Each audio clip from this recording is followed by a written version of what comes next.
Sa mapagpalang araw po sa ating lahat, ko po si Brian E. Mendoza at yung mga daily devotion entitled March 6, 2025. Ngayong araw po ay ating tutuloy ang ating series which is Seminary Edition. Specifically, ang topic po natin for today is about New Covenant Community. So, paano dumating sa Biblia? So, this is our special series number 10 out of 10. So, ito po ang huling part 10 ng ating special series.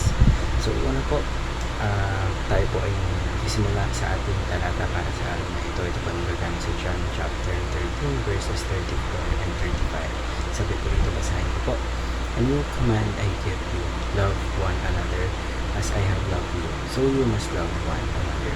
By this everyone will know that you are my disciples if you love one another. So ngayon upang ating mas maunawaan kung anong ibig sabihin ng talatang ito at upang mas maintindihan natin ating devotion, ngayon po tayo pagkatapos sa ating mga teachings for today. So una po, sabi po dito, masahin ko po, Jesus' community is built on love. So binuo po na ating Panginoon sa Kristo yung community sa pamamagitan po ng love, sa pamamagitan ng natawag natin selfless and unconditional.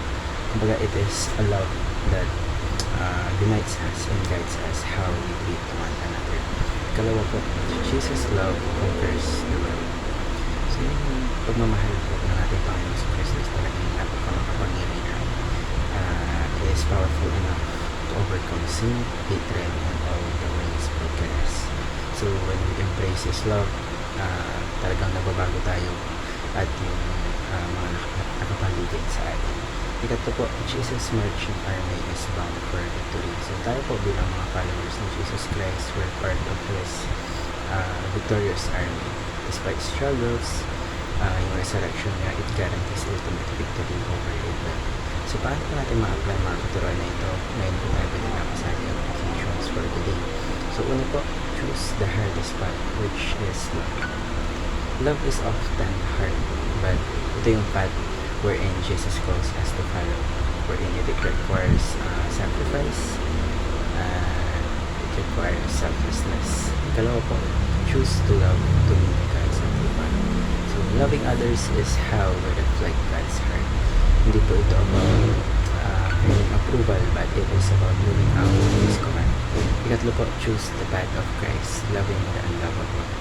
So loving those who are hard to love mirrors Christ's love for us.